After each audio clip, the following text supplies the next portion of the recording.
आएंगे बिहारी चले आएंगे बिहारी, आएंगे बिहारी चले आएंगे बिहारी।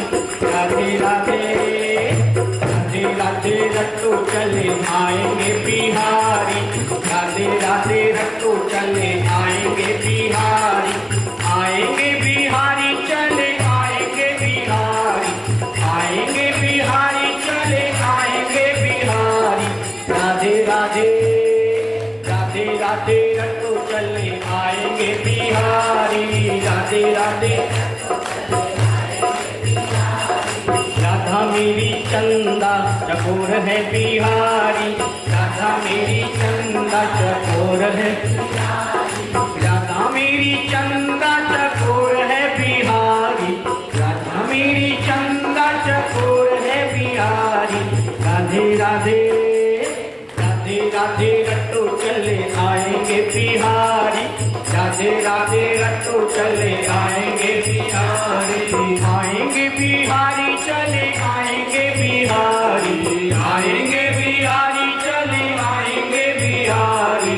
राधे राधे राधे राधे रट्टू चले आएंगे बिहारी, राधे राधे रट्टू चले आएंगे बिहारी।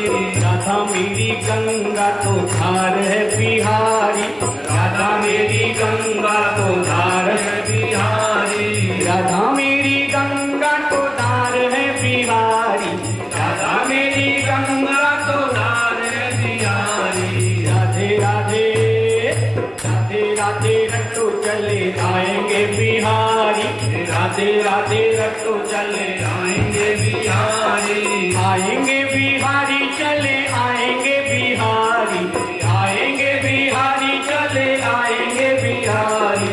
राधे राधे राधे राधे रट्टू चले आएंगे बिहारी, राधे राधे रट्टू चले आएंगे बिहारी। राधा रानी सागर तरंग है बिहारी, राधा रानी सागर तरंग है बिहारी, राधा रानी सागर तरंग है बिहारी, राधा रानी सागर तरंग है बिहारी। राधे राधे राधे राधे रट्टू चले आएंगे बिहारी, राधे राधे रट्टू चले आएंगे बिहारी।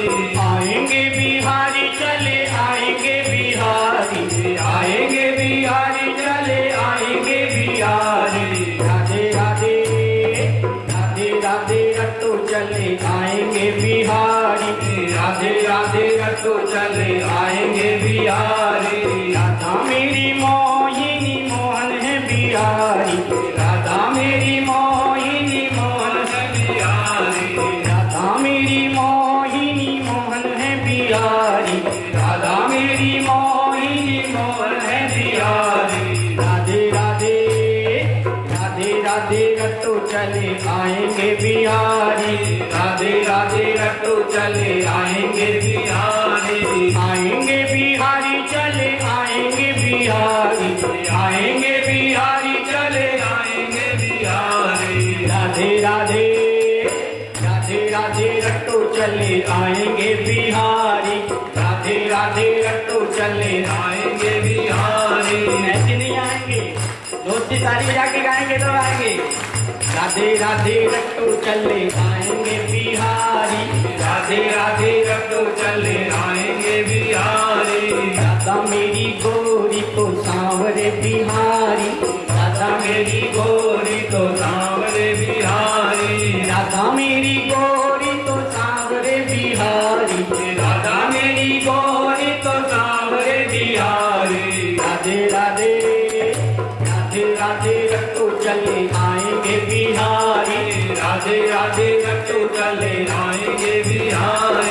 आएंगे बिहारी चले आएंगे बिहारी, आएंगे बिहारी चलो आएंगे बिहारी। राधे राधे राधे राधे रट्टू चले आएंगे बिहारी, राधे राधे रट्टू चले आएंगे बिहारी। राधा रानी भोरी बारी चंचल है बिहारी, राधा रानी भोरी बारी चंचल है बिहारी, राधा रानी भोरी बारी चंचल है बिहारी, राधा रानी भोरी बारी चंचल है बिहारी। राधे राधे राधे राधे रट्टू चले आएंगे बिहारी। राधे राधे रट्टू चले आएंगे बिहारी।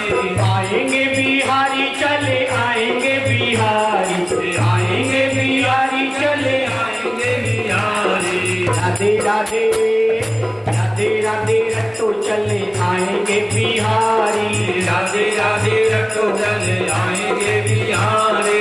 राधा रानी नथनी तो कंगन है बिहारी। राधा रानी नथनी तो कंगन है बिहारी। राधा रानी नथनी तो कंगन है बिहारी। राधा रानी नथनी तो कंगन है बिहारी। राधे राधे राधे राधे रट्टू चले आएंगे बिहारी। राधे राधे रट्टू चले आएंगे बिहारी। आएंगे बिहारी चले आएंगे बिहारी। आएंगे बिहारी चले आएंगे बिहारी। राधे राधे राधे राधे रट्टू चले आएंगे बिहारी। राधे राधे रट्टू चले आएंगे बिहारी। राधा रानी मुरली तो तान है बिहारी। राधा रानी मुरली तो तान है बिहारी। राधा रानी मुरली तो तान है बिहारी। राधा रानी मुरली तो तान है बिहारी। राधे राधे राधे राधे रट्टू चले आएंगे बिहारी। राधे राधे रट्टू चले आएंगे बिहारी। आएंगे बिहारी चले आएंगे बिहारी। आएंगे बिहारी चले आएंगे बिहारी। राधे राधे राधे राधे रट्टू चले आएंगे बिहारी। राधे राधे रट्टू चले आएंगे बिहारी। राधा रानी मिश्री तो स्वाद है बिहारी। राधा रानी मिश्री तो स्वाद है बिहारी। राधा रानी मिश्री तो स्वाद है बिहारी। राधा रानी मिश्री तो स्वाद है बिहारी। राधे राधे राधे राधे रट्टू चले आएंगे बिहारी। राधे राधे रट्टू चले आएंगे बिहारी। आएंगे बिहारी चले आएंगे बिहारी। आएंगे बिहारी चले आएंगे बिहारी। राधे राधे राधे राधे रट्टू चले आएंगे बिहारी। राधे राधे रट्टू चले आएंगे बिहारी। राधे राधे रट्टू चले आएंगे बिहारी। राधे राधे रट्टू चले आएंगे बिहारी। आएंगे बिहारी चले आएंगे बिहारी। आएंगे बिहारी चले आएंगे बिहारी। राधे राधे राधे राधे रट्टू चले आएंगे बिहारी। राधे राधे रट्टू चले आएंगे बिहारी। राधे राधे रट्टू चले आएंगे बिहारी। राधे राधे रट्टू चले आएंगे बिहारी। राधे राधे रट्टू चले आएंगे बिहारी। राधे राधे रट्टू चले आएंगे बिहारी। राधे राधे राधे राधे रट्टू चले आएंगे बिहारी। राधे राधे रट्टू चले आएंगे बिहारी। बोले राधा रानी सरकार की ऐसे ही नहीं, जय जयकार जोर से बोलिए। बोलिए राधा रानी सरकार की जय।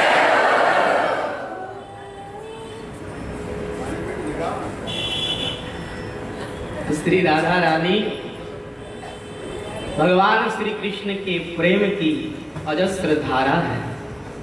राधा राधा राधा राधा राधा राधा राधा राधा राधा राधा राधा पुकारो तो क्या नाम आने लगेगा? धारा धारा धारा धारा धारा धारा धारा।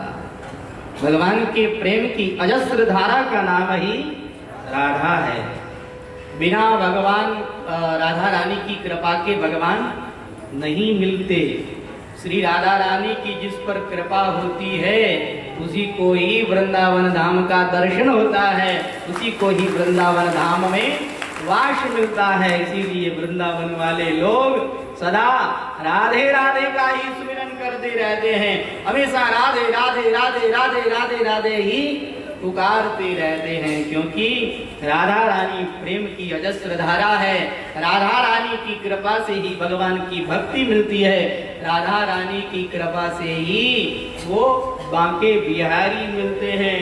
अन्यथा वो बांके बिहारी इतने चंचल हैं, इतने फुर्तीले हैं कि कब हमको छोड़ करके वो चले जाएं हमें पता ही नहीं लगेगा। लेकिन अगर राधा रानी हमारे साथ हैं तब बांके बिहारी जी कहीं नहीं जा सकते। राधा रानी को साथ रखना जरूरी है, राधा रानी की कृपा जरूरी है। इसीलिए श्री सुखदेव भगवान ने यहाँ पर मंगलाचरण करते हुए श्री राधा रानी का भी स्मरण किया है और मंगलाचरण का उपसंहार करते हुए भगवान को नमन करते हुए श्री सुखदेव भगवान राजा परीक्षित से कहते हैं कि हे परीक्षित एवात्मभू राजन् नारदाय विपृच्छते वेदगर्भोऽभ्यधात् साक्षात् यथा यदा हरिरात्मना। जो प्रश्न तुमने मुझसे किया है यही प्रश्न एक बार पितामह ब्रह्मा जी से श्री नारद जी महाराज ने भी किया था। तो श्री नारद जी महाराज ने जो उपदेश किया, ब्रह्मा जी ने जो नारद जी को उपदेश किया वही उपदेश मैं आपको सुनाता हूँ। अब आप देखिए, संतों के अंदर जरा सा भी अभिमान नहीं होता।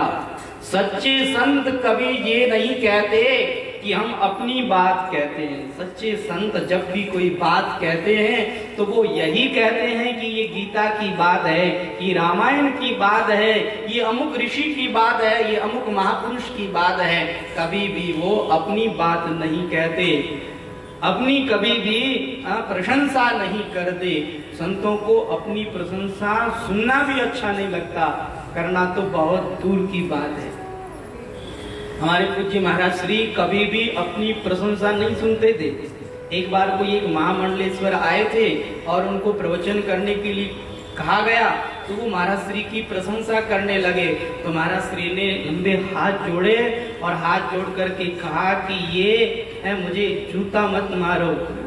प्रशंसा जो है ये जूता मारना है, इसलिए ये प्रशंसा आप मत करो। प्रशंसा करनी है तो भगवान की करो, हमारी कोई प्रशंसा मत करो। सच्चे संत महापुरुष कभी भी अपनी प्रशंसा करना तो दूर, सुनना भी पसंद नहीं करते हैं। सच्चे संत महापुरुष हमेशा अभिमान रहित होते हैं, उनके अंदर अभिमान होता ही नहीं।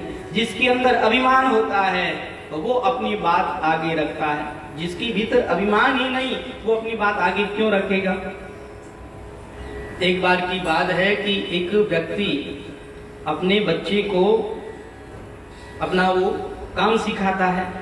वह मूर्तिकार था, उसने अपने बच्चे को भी मूर्तिकार बनाया और जब उसका बच्चा मूर्ति बनाने में निपुण हो गया तो उसके पिताजी की मूर्ति तो 1 रुपए में बिकती थी, लेकिन उसकी बनाई हुई मूर्ति 2 रुपए में बिकने लगी।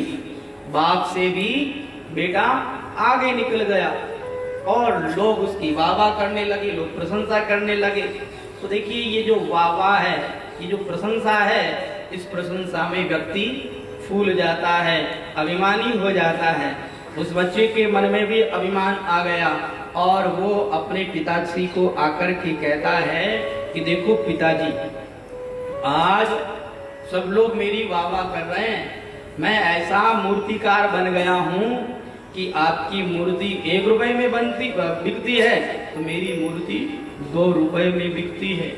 तो उसका पिता उसको डांटते हुए कहने लगा कि मैंने जो गलती की थी वो गलती तू मत कर।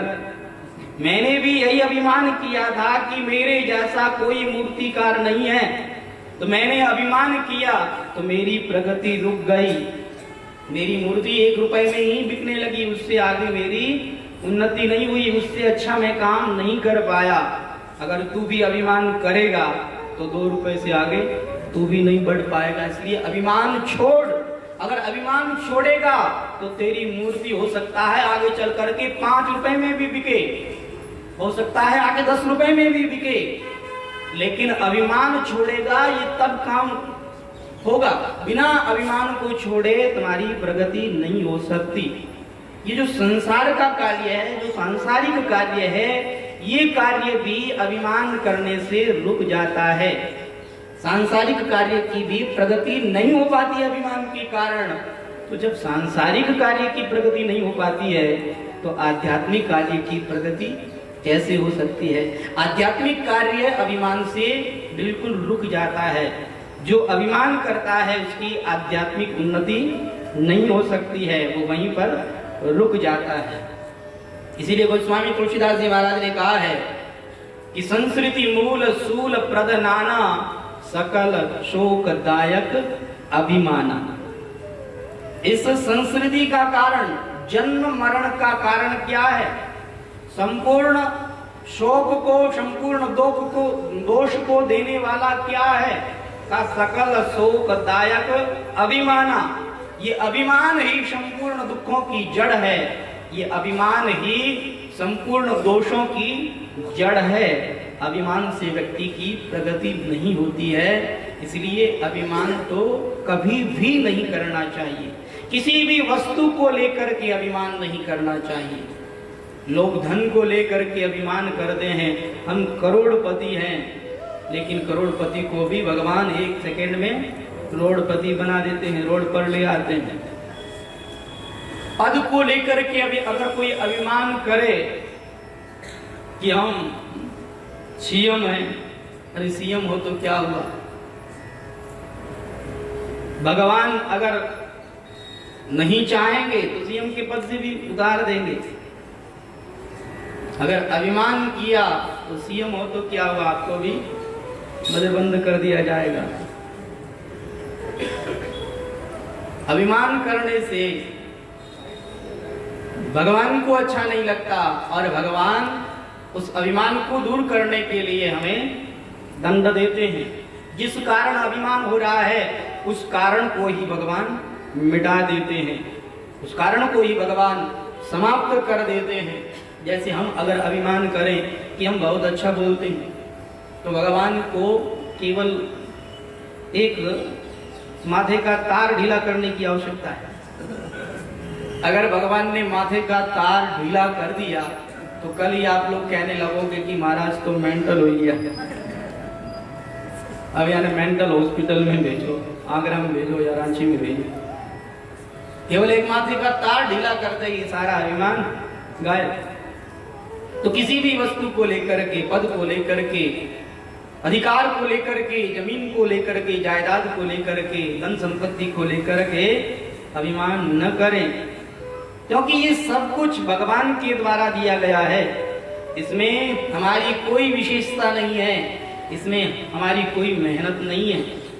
भगवान चाहते हैं, भगवान की कृपा होती है, तभी हमें ये सब कुछ मिलता है। इसलिए अभिमान तो बिल्कुल ही नहीं करना चाहिए। जैसे टेप रिकॉर्डर में आप जो कैसेट डालो वही बजने लगता है। अगर आप कोई महापुरुष की वाणी उसमें बजाओ तो वो महापुरुष की वाणी भी उसमें बजने लगती है, अच्छे अच्छे प्रवचन आने लगते हैं। अब हम लोग कोई टेप रिकॉर्डर को तिलक करते हैं क्या? टेप रिकॉर्डर को हम लोग तिलक नहीं करते हैं। ये नहीं कहते हैं कि देखो कितनी अच्छी वाणी बोल रहा है। हम लोग ये देखते हैं कि इसके अंदर जो आवाज आ रही है, जिस महापुरुष की आवाज आ रही है, वो महापुरुष आदरणीय है, वो महापुरुष पूजनीय है। ये टेप रिकॉर्डर ये पूजनीय थोड़ी है। तो हम लोग तो टेप रिकॉर्डर हैं, हमारी इसमें कोई महानता नहीं है, कोई विशेषता नहीं है। भगवान जैसी प्रेरणा करते हैं, व्यास भगवान की जैसी कृपा होती है, वैसे ही हम बोलते हैं। अभिमान करने की हमें जरा सी भी गुंजाइश नहीं है, अभिमान नहीं करना चाहिए।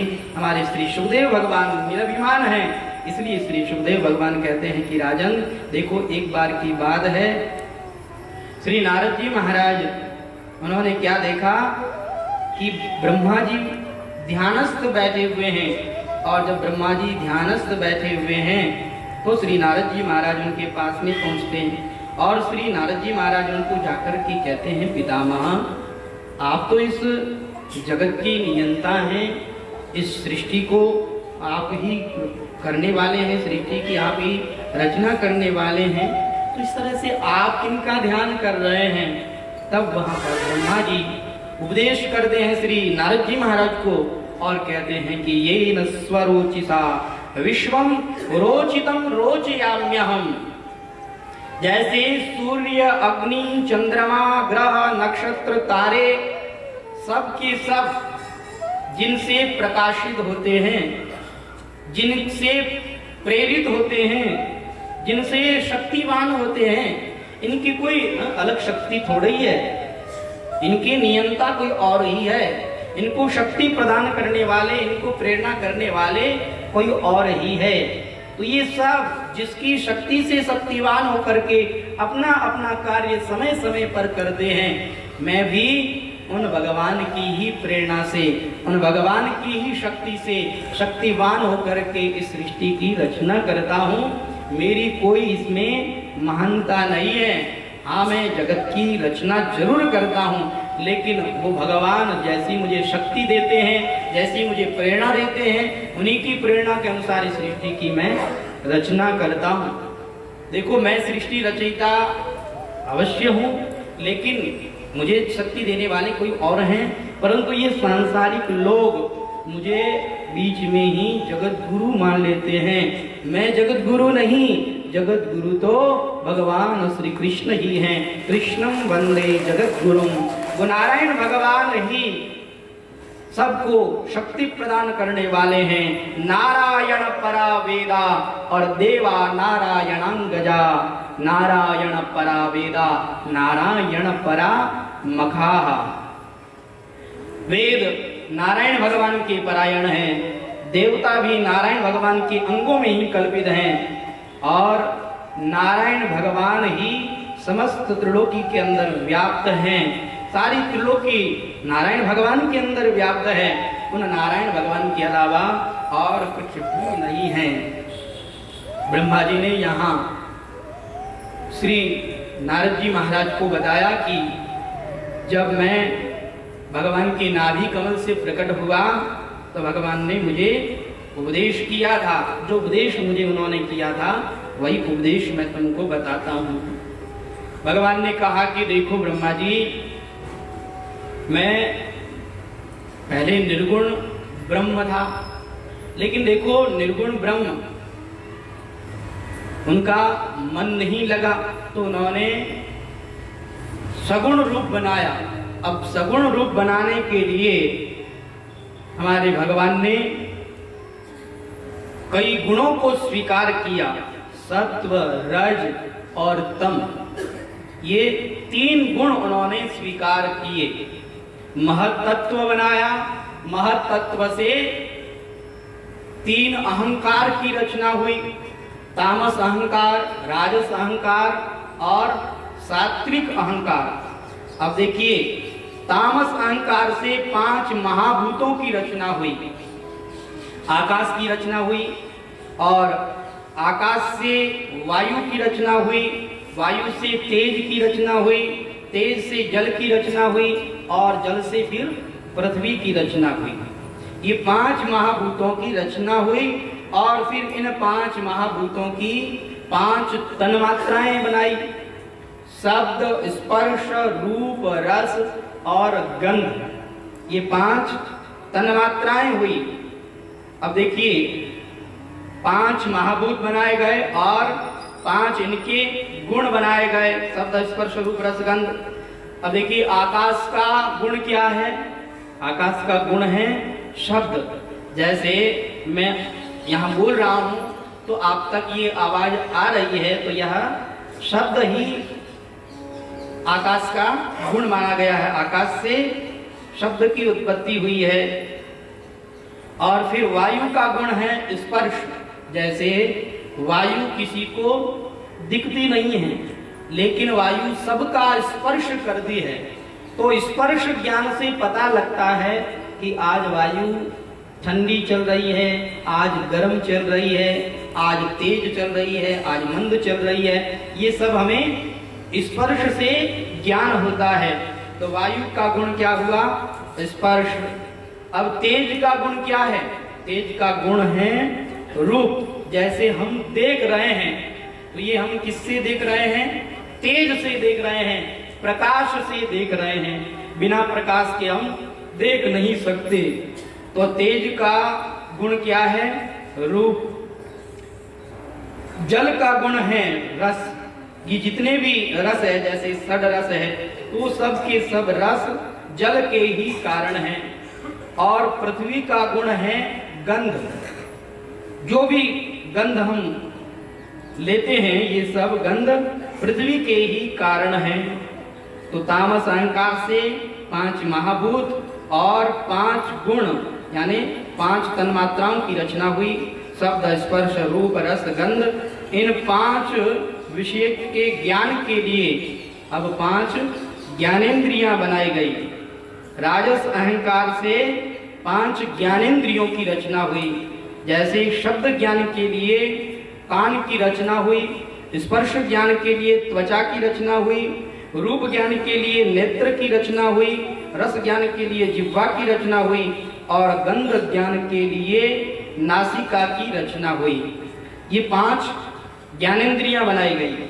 अब इन 5 ज्ञानेंद्रियों के द्वारा जब ज्ञान होता है, जैसे नासिका के द्वारा गंध का ज्ञान होता है, आपको पता लगा कि कहीं से पकोड़े बनने की गंध आ रही है, तो जैसे ही पकोड़े की गंध आपके नाक में आई, इन ज्ञानेंद्रियों के द्वारा ज्ञान हुआ कि कहीं पकोड़े बन रहे हैं, तो उन पकोड़े की गंध को सूंघते ही आपके मन में इच्छा जागृत हुई कि बढ़िया मौसम है, ठंडा ठंडा पकोड़े खाने चाहिए। जैसे ही आपके मन में ये इच्छा उत्पन्न हुई, अब इस इच्छा की पूर्ति के लिए कर्मेंद्रियां होनी चाहिए। तो इस इच्छा की पूर्ति के लिए कर्मेंद्रियों की रचना हुई है। 5 कर्मेंद्रियों की रचना हुई है। और वो 5 कर्मेंद्रियां कौन कौन सी है? 5 कर्मेंद्रियां जैसे हाथ, पैर, मुंह, मलद्वार और मूत्रद्वार, ये 5 कर्मेंद्रियां बनाई गई। 5 ज्ञानेंद्रियां, 5 कर्मेंद्रियां, ये 10 इंद्रियां राजस अहंकार से बनाई गई। और तामस अहंकार से क्या क्या बना? शब्द, स्पर्श, रूप, रस, गंध और पृथ्वी, तेज, वायु, आकाश आदि, ये 5 महाभूत और 5 इनकी तन्मात्राएं, ये तामस अहंकार से। और ज्ञानेंद्रियां और कर्मेंद्रियां ये राजस अहंकार से। अब रहा सात्विक अहंकार। तो सात्विक अहंकार से मन की रचना हुई और ये जो 10 इंद्रियां हैं, इन 10 इंद्रियों के 10 देवों की रचना हुई। जैसे नेत्र से हम देखते हैं तो इसमें देखने की जो शक्ति है वह दैवी शक्ति है। कान से हम कुछ सुनते हैं तो इसमें जो यह सुनने की शक्ति है, यह जो शक्ति है यह दैवी शक्ति है। तो शब्द का ज्ञान होता है कान से। तो कान के देव कौन है? दिशा। स्पर्श का ज्ञान होता है हमें वायु से। तो स्पर्श के देव वायु हो गए। रूप के देव सूर्य भगवान हो गए, क्योंकि सूर्य भगवान के प्रकाश के कारण ही हमें रूप का ज्ञान होता है। और जिह्वा के द्वारा हमें रस ज्ञान होता है। तो इस रस के वरुण देवता, रस के देव वरुण हो गए। और हमें गंध का ज्ञान नासिका के द्वारा होता है। तो इस नासिका के देव अश्विनी कुमार हो गए। अब ये ज्ञानेंद्रियों के देव हो गए। अब कर्मेंद्रियों के देव बताते हैं। जैसे पैर है तो पैर के देव विष्णु भगवान हैं, हाथ के देव इंद्र हैं, मुंह के देव अग्नि हैं, मूत्र द्वार के प्रजापति, मल द्वार के यम। तो 5 ज्ञानेंद्रियां, 5 कर्मेंद्रियां, 5 महाभूत, 5 तन्मात्राएं, ये सब मिलाकर के कितने हो गए? 20 हो गए। 5 ज्ञानेंद्रियां, 5 कर्मेंद्रियां और इन 10 इंद्रियों के 10 देव हो गए। तो कितने हुए? 20 हो गए। अब ये 20 जो हैं, इनके ऊपर एक मंत्रिमंडल नियुक्त किया। वो मंत्रिमंडल क्या है? कहा अंतःकरण चतुष्टय। अंतःकरण चतुष्टय मतलब 4 वस्तुओं का समन्वय। 4 वस्तुएं कौन कौन सी? कहा मन, बुद्धि, चित्त और अहंकार। ये अंतःकरण चतुष्टय कहलाता है। और इस अंतःकरण चतुष्टय के द्वारा 24 तत्व हो गए। जो हमारा मन है, इस मन के देवता चंद्रमा हो गए, और बुद्धि के देव ब्रह्मा हो गए, चित्त के देव भगवान नारायण हो गए, अहंकार के देव भगवान शिव हो गए। तो ये 24 तत्व के द्वारा शरीर बनाया गया। लेकिन यह शरीर जल के अंदर निश्चेष्ट पड़ा है, कोई इसमें क्रिया नहीं हो रही है। तब 25वें तत्व के रूप में प्राण का इसमें प्रवेश कराया, और जैसे ही प्राण का प्रवेश कराया तो विराट नारायण के नाभि कमल से ब्रह्मा प्रकट हुए। और ब्रह्मा जब प्रकट हुए तो ब्रह्मा ने चारों ओर देखा और सोचने लगे कि कस्त्वम, मैं कौन हूं, कस्त्वम कोहम, कुतः आयातः, मैं कौन हूं, कहां से आया हूं, अरे को में जननी को में तातः, मेरी जननी कौन है, मेरे पिता कौन है। ऐसे विचार करके वो नाभि कमल के अंदर घुसते हैं और नाभि कमल के अंदर चले जा रहे हैं, चले जा रहे हैं, लेकिन उसका कोई अंत नहीं, हजारों वर्षों तक घूमते ही रहे। फिर बाहर आए, और जैसे ही बाहर आए उस समय में आकाशवाणी हुई, और उस आकाशवाणी ने कहा कि तप करो। तब ब्रह्मा जी कहते हैं कि मैंने तप किया, और ऐसा कठोर तप किया, ऐसा कठोर तप किया कि साक्षात भगवान विष्णु मेरे सामने प्रकट हो गए। बोलिए आनंद गंध भगवान की। भगवान ने प्रकट होकर के मुझे एक दिव्य उपदेश किया, मुझे ज्ञानोपदेश किया। भगवान कहने लगे, ज्ञानम परम गुह्यम में यद विज्ञान समन्वितम सरस्यम तदंगम च गृहाण गदितम मया। हे ब्रह्मा जी, आज मैं आपको बहुत ही गोपनीय रहस्य बताने वाला हूं। ऐसा गोपनीय रहस्य जो मैंने आज तक किसी को भी नहीं बताया है। ऐसा गोपनीय रहस्य मैं आपके पास बताने वाला हूं, विज्ञान सहित ज्ञान बताने वाला हूं। सहरहस्यम तदंगम च गृहाण गदितम मया। हे ब्रह्मा जी, यावानहं यथा भावो यद्रूप गुणकर्मग तदैव तत्व विज्ञान मस्तुते मदनुग्रह। मैं जैसा हूं, जिस रूप वाला हूं, मुझे कोई जान नहीं सकता। हाँ, मैं जिस पर कृपा करूं वही मुझे जान सकता है, वही मुझे पहचान सकता है। देखिए, भगवान को कोई जान नहीं सकता। हमारे पूज्य महाराज श्री तो ये कहते थे कि भगवान श्रद्धा के विषय हैं, भगवान को मानना पड़ता है, भगवान को आप जान नहीं सकते। जैसे हम लोग अपने माता पिता को जानते हैं कि मानते हैं, बताइए? मानते हैं, जानते नहीं है। हमें बताया जाता है ये तुम्हारे माता हैं, ये तुम्हारे पिता हैं, ऐसे हमें बताया जाता है और हम मान लेते हैं, हम जान नहीं सकते। जब इस शरीर के माता पिता को भी कोई जान नहीं सकता तो इस सृष्टि रचयिता को कौन जान सकता है? भगवान को कौन जान सकता है? कोई भी भगवान को जान नहीं सकता है। हाँ, भगवान कहते हैं कि मैं जिस पर कृपा करता हूँ वह मुझे जान लेता है। जैसे कि गोस्वामी श्री तुलसीदास जी महाराज ने कहा, सोई जानहि जेहि देहु जनाई, जानत तुमहि तुमहि होई जाई।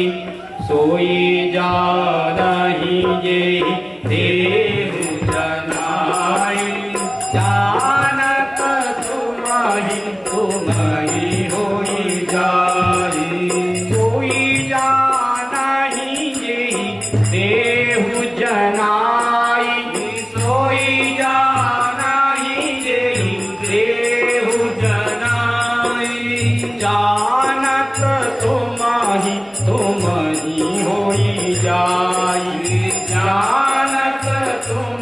जाई तुम्हारी होई जाई, तुम्हारी ही कृपा तुम्हारी रघुनंदन, तुम्हारी ही कृपा तुम्हारी रघुनंदन।